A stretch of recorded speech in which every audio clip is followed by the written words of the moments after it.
What's going on, everyone? EJD 715, Eric from the Vinyl Community. Let's see. It's been a while. It's been a couple, 3 weeks or so, maybe 2 weeks. It's been longer than that. I've been gone for 2 weeks. Let's see. It's about 9 o'clock at night on Saturday.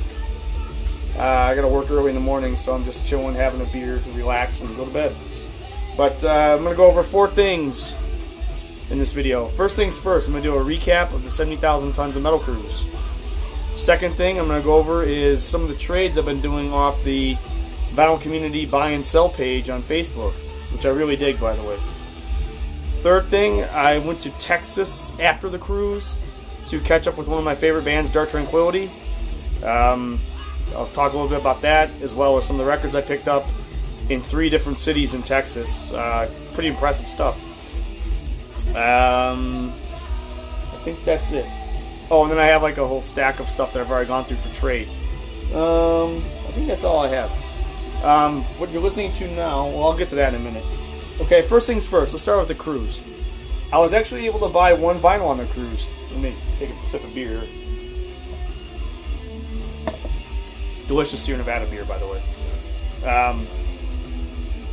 In the merchandise line, you had to wait like hours in line to buy merchandise. By the way, this is one of the shirts I bought. Pirate Thrasher's Destruction. Pretty cool, I think. It's got the cracked brain logo on it. I think it's awesome. I did buy 1 vinyl on the cruise, mixed amongst all the shirts and all the other memorabilia. These guys were on the cruise, Hellstar, Nosferatu. I've been wanting this album for a long time. This is the reissue. It's subdivided between Metal Blade and HR Records. I'm not familiar with that label, but it's on red vinyl. It's a really nice piece. It was a little bit pricey. There you go.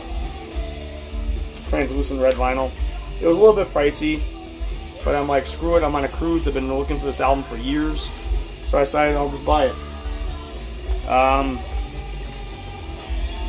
So that alludes to my next thing. I'm going to give you a run-over of the cruise. By the way, that album sounds great, too. I'll give you a rundown of the cruise itself.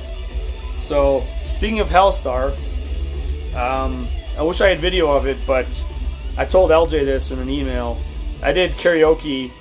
James Rivera, okay, so rewind it a little bit. On the first cruise in 2011, James Rivera was singing with Agent Steel. I just saw him on the cruise. I'm like, James, what are you doing on the cruise? He's like, oh, I'm singing with Agent Steel. I'm like, okay, cool. So we got to kind of talk, then we, I had him on Facebook and he accepted my friend request. We chat here and there. He played in El Paso a couple years ago with his tribute band. But he's a big karaoke dude. And the one thing on the cruise is karaoke. After all the bands play, karaoke is like where everybody hangs out and just has fun, gets silly, stupid, drunk. But me and James, we did karaoke at about 3 in the morning, the 3rd night of the cruise. We sang Tears for Fears Shout. It was pretty funny because, I mean, like, I'm not very tall. I'm like 5'6" and a half, but I actually like at least an inch taller than him, maybe even an inch and a half. It's amazing how short that guy is. Anyways, it was really cool to share the stage with him. I've done karaoke on the previous cruises with the lead singer of Dark Tranquillity, who I've become friends with over the years as well. That was a really cool part of the cruise. I wish I had my camera. My camera was really acting crappy. I did take some pictures, and I did do a video of him singing another song on the cruise, which was really cool. Took a bunch of pictures, but then my camera started acting up, and I noticed the front element of my camera lens has a scratch on it, so I think it's time to get a new camera. Okay, so that brings you to the actual event of the cruise, like what bands were on, what the highlights were. Okay, well, first things first, the cruise was on a bigger ship this year, the 2nd biggest cruise ship in Royal Caribbean's fleet, the Liberty of the Seas. So you had 1,000 more people and 20 more bands with a total of 60 bands. Highlights for me, I'll give you my top 5. My first favorite band, the one band I really wanted to see because I missed them on their last U.S. tour with Destruction in 2010, 2011, was Heathen. I was deployed that year, and I just couldn't make it. So it was really cool to see Heathen. I was really happy to see him. Dave White was amazing. Lee Altus, of course. Second for me This is a surprise. I saw them on this band on the first cruise. They weren't very good. They were okay, but on this cruise, they were amazing. That's Trouble. Like, even Mikey Mott from Arch Enemy posted on his Facebook. He's like, Trouble had probably one of the best guitar sounds I've ever heard live. They were unbelievable. They have the singer from Exorder, Kyle Thomas, I think is his name, and they sound much closer to the classic era of Trouble from the late 80s, early 90s. Let's see. Behemoth, even though I'm not a huge fan, I think they're slightly overrated. They put on a really awesome live show when they were killer live. They played a lot of the songs I like live, like Conquer All, and some new songs off the new album. Let's see, what else was there? Amorphous was amazing. Both sets were amazing. I especially liked the Tales from a Thousand Lakes set. That was cool. And let's see, fifth band for me. I'm not gonna say Cannibal Corpse. Cannibal Corpse was cool. I'm not a huge fan of them either, but live they're amazing. And it was kind of cool because I have a friend, a couple on the cruise that they got married on the cruise, and they dedicated a song to them, and it was pretty cool. Let's see, fifth band for me. Winter Sun, the second set, they played the whole first album. Unbelievable. I'm not a big fan of their second album called Time One. I think it sucks, but that first album's amazing. So, but for next year, I don't know if I'm going to do the cruise or not. I'm still undecided. It depends on how things pan out with... I want to do another cruise, maybe actually 2 other cruises. I'm thinking about doing the prog rock cruise, the Yes theme one, the Cruise to the Edge. So, an Alaskan cruise with my fiance, soon-to-be wife, here in about 5 weeks. Okay. Oh, by the way, she loved the cruise. I was worried she would hate the cruise, but she loved it. She had a great time. Okay, so on to all things vinyl. I did a trade with Luis Ramirez, who some of you probably know from the vinyl community buy and sell page on Facebook. I got 2 really kick-ass albums from him. I got Camel Moon Madness. This album is awesome. I listened to it last night. I was very impressed. This is the original pressing on Janus Records. Really good prog. This could be my second favorite Camel album that I've heard so far. I really dug it. So if you guys are into prog, good 70s prog, check these guys out. And then another classic 80s synth pop album. Excuse me. Al Jorgensen hates this record, but I think it's amazing. This is Ministry's With Sympathy on Arista Records, original pressing. I think it's great synth pop. I know he despises this record. It's a little bit poppier than he was coming out with stuff during this time period that was a lot more dark, which I actually have a record of. I'll show. But this is good. I think it's really good. There's a couple songs on here that are kind of lame, but overall, this is good synth pop. This is kind of hard to find too.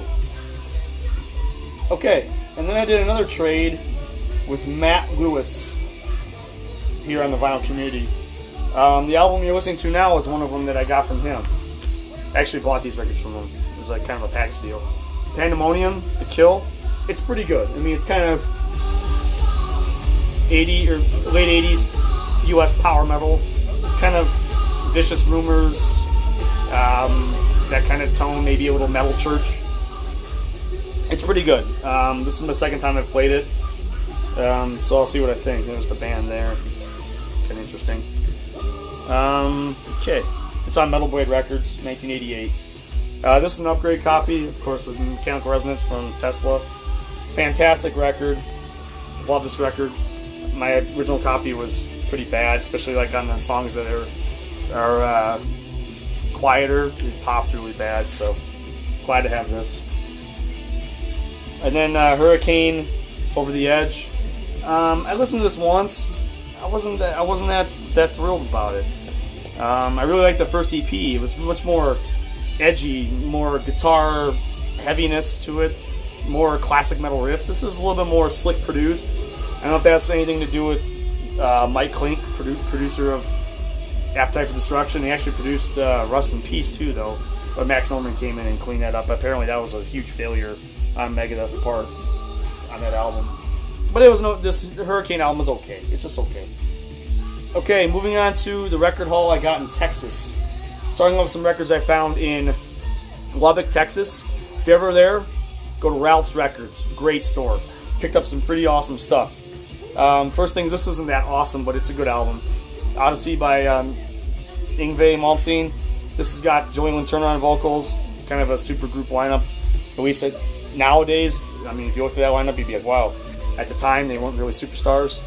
But this is more of the poppy Yngwie line, which is okay. I mean, it's got Deja Vu, Heaven's Night, which are good tracks. They're a little bit more on the poppy rock, pop metal kind of edgy sound, but it's alright. Another one that I was really impressed with is Captain Beyond, Sufficiently Breathless. I gave this a listen last night. Very impressed. This is the original pressing on Capricorn Records. Really nice condition, plays really nice. Now this one, I know a lot of people don't really care for this album. It's Loudness, Soldier of Fortune. I gave it one listen. I thought it was pretty good. But I'll admit, I don't know anything about. I've heard about Loudness. I've heard a lot of people rave about them. They're a really good band. Now I don't know anything. I really didn't know much about them. But what I heard on this was pretty good 80s straightforward metal, verging on glam metal. Just verging. Maybe it had a lot to do with the production, which was Roger Probert, who produced. I know a lot of productions, anyways. He produced Fate's Warning's Perfect Symmetry, and then Max Norman mixed it. So maybe that's something to do with it. I don't know. But Mike Facera on vocals, I thought it was pretty good. I'll give it another listen, but so far it's made the cut for me in terms of liking it. Here's another classic I picked up in Lubbock. This one needs no introduction. This is Waft's first album. It's in killer condition. Usually I see this, it's haggard as shit. This one's really nice. No ring wear, barely any ring wear. Yeah, no, actually no ring wear. Yeah, just a little bit. But no, I was really impressed with this record. It's really nice condition and has some classic tunes. Alright, here's kind of a semi-grail. This is, you can read it on the front of course, but this is Bad Company's Holy Water. I used to have this on cassette as a kid. This is still sealed, and it's flat, so that means it's not warped. This was only $10. $10 for a sealed 1990 record. This is kind of hard to come by. It's the Columbia House licensed version. I don't know if you can see that on there, but I don't know. I'm undecided if I'm gonna open it or just trade it. I don't know. I guess I'll have to listen to the tracks again. I don't remember it that well. I used to listen to it as a kid. I remember the title track, but I don't remember any of the other ones. So I'll check it out. Two more from Lubbock. This is Alice in Chains, Black Gives Way to Blue. This is still sealed. I haven't played it yet. Now, if anybody has their last album, Devil Put Dinosaurs Here, it's a picture disc. Let me know how it sounds, because I want to buy it, but it's always expensive. However, I've seen it at a few stores for under $40, which was originally like $75 sticker tag on it. So this is a good album. I haven't listened to it yet, of course. But if anybody has Black Gives Way to Blue, let me know how it sounds. Sorry, this is why. If you have Devil Put Dinosaurs Here, let me know how it sounds. I'm always skeptical about picture discs. So yeah, Alice in Chains, Black Gives Way to Blue. Another classic that needs no introduction. This is the reissue, Slayer, South of Heaven. I didn't have it on vinyl yet. I've passed this up numerous times, but some of the places I've noticed that had it don't have it now. So I was like, all right, I got to pull the trigger and buy it. So the other one I really need now is for their stuff on American records is Rain and Blood. All right, LJ will be happy with these two. I bought these at two different stores. Bought this one in El Paso and this one in Dallas, actually. ABC's Lexicon of Love. It's good synth pop. I really like it. Just spun it just before this. Like it a lot. But then their second album, which is called Beauty Staff.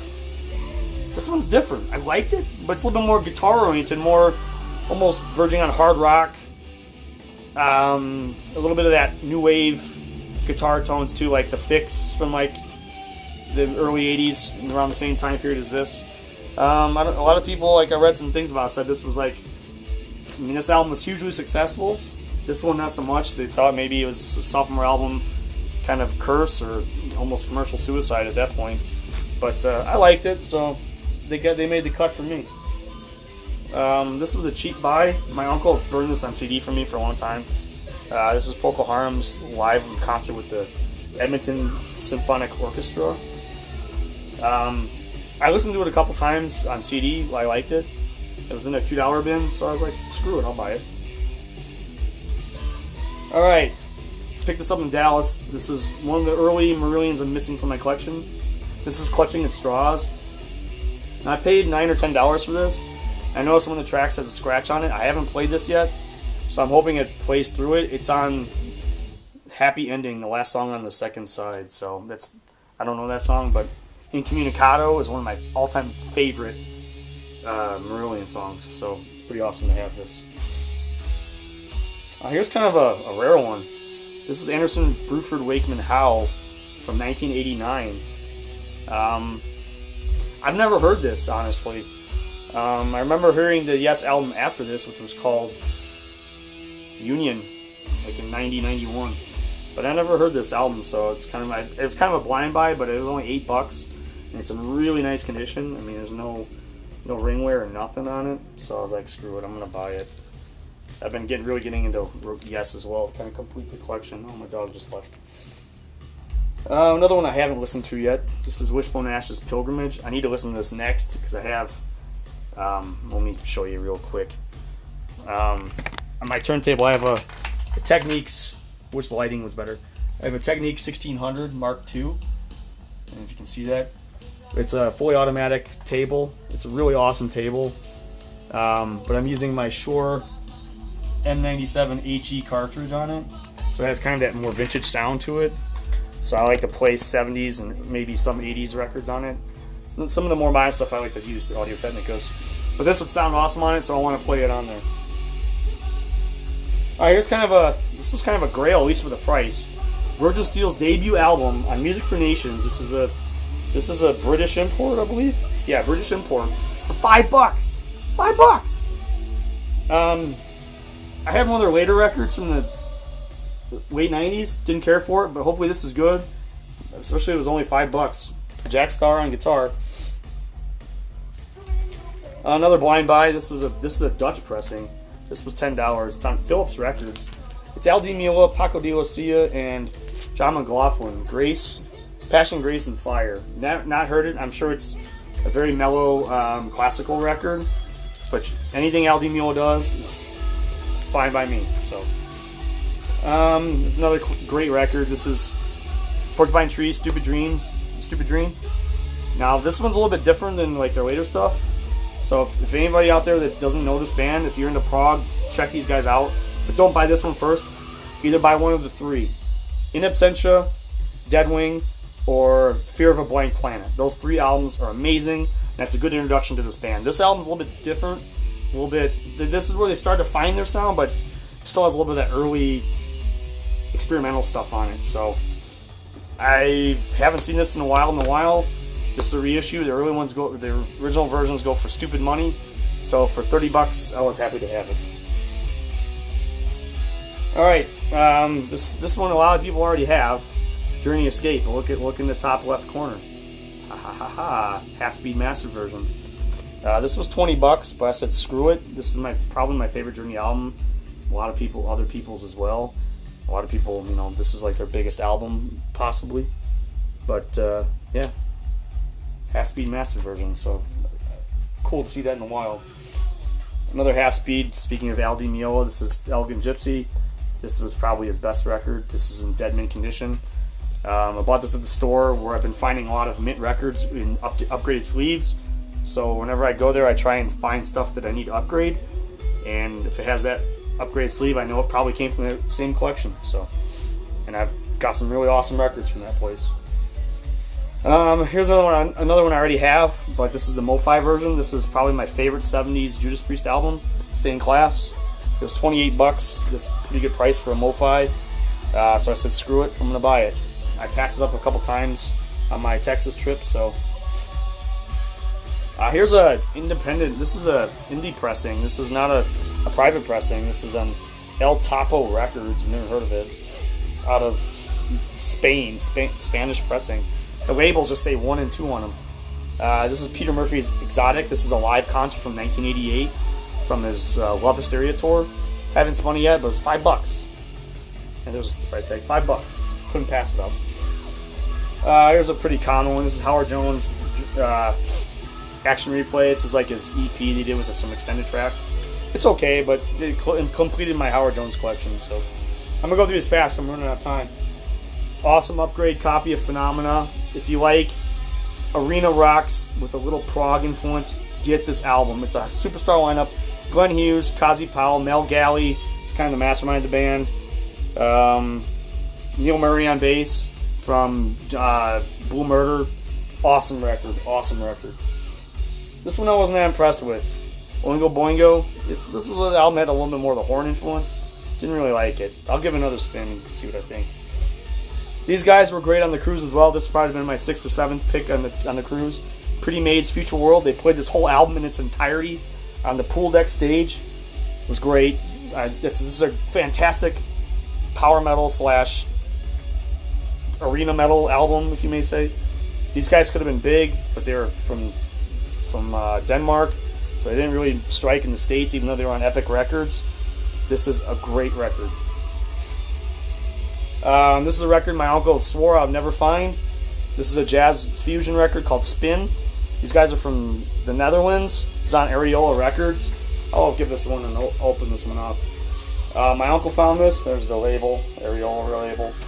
My uncle found this in the 70s. He heard a song on the radio. He never saw it again. He said I would never find this record. Well, I found it in Dallas for $9, so I couldn't pass it up. I was so happy to find this record. It plays okay. It has a little bit of surface noise, a couple pops here and there, but overall it's not bad. It'll do for me. Wow, that record's already over. All right, upgrade copy of Wang Chung. And then the second album, Mosaic. I like this one. I think I like this one better, though. Here's a $3 buy. This is Ministry's All Day 12-inch with Every Day is Halloween on the back. This is more the darker stuff that he was putting out in the early 80s, around the time With Sympathy came out. This was on Wax Trax Records. This is where he kind of put out his darker stuff. But still techno pop, but it's more in the Depeche Mode darkness compared to, say, Duran Duran or something. This is a blind buy, World Trade. This is good prog rock. This is like a great 80s Yes sounding record. This was still sealed when I bought it. I really like this. I gave it one spin. I liked it. This was a sealed promo, by the way. Kind of cool. Speaking of Phenomena, finally found their second record. This one was still sealed too when I bought it for $6. I think I like the first one a little bit better, but this is still damn good. Ray Gillen on vocals, awesome. John Wetton does a track. That's the song they had a video for. It's called Did It All for Love. Kind of a lame song, but it was okay. This one's a little bit more poppy compared to the first album. Still good, but kind of lost its edge. Okay, so here's a stack of things that I've gone through that I don't really care for. So these are all for trade. Raven, Stay Hard. Didn't really care for it. I know this is probably a bad introduction to Raven. This is the first time I've heard from them. I thought it was okay. Just okay. I'm sorry, I love Genesis, but this Mike Rutherford album sucks. Really poor songwriting. It just didn't work. This could be the worst techno-pop album I've ever heard. Walk the Moon. I bought this because I saw David Jordan produced it. He's produced like Jane's Addiction, Alice in Chains, Anthrax. But this could be the worst synth-pop album I've ever heard. It's terrible. Terrible songwriting, terrible vocals, terrible.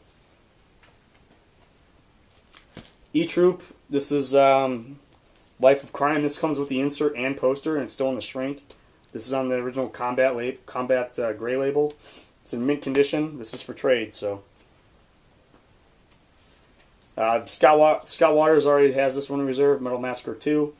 It's cool, but it just didn't do much for me, even though I had some songs from bands that didn't really do anything, like Trauma with Cliff Burton. Highway Chile, or Chili as some people say. Chile I say it because of Jimi Hendrix song. It didn't do anything for me. It's very new wave of British heavy metal, but it wasn't good new wave of British heavy metal, I guess. Really generic song structures. This one I was kind of surprised I didn't like. I thought I'd like this a lot more. Again, the songwriting just wasn't there for me.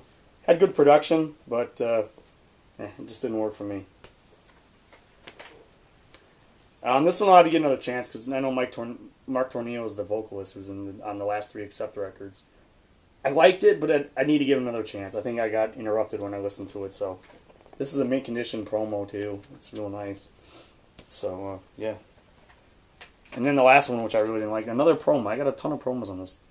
Howland's Little Creatures. This says Mike Beatty on guitar, right there. Michelangelo Beatty, as he goes by now. It didn't do much for me. I thought it was kind of boring. So that's my my haul and my trip report from the 70,000 Tons of Metal cruise. Oh, and then the Dallas trip, which I went to record stores in Abilene, Texas. Can't remember the name of it. And then the Lubbock and Lubbock.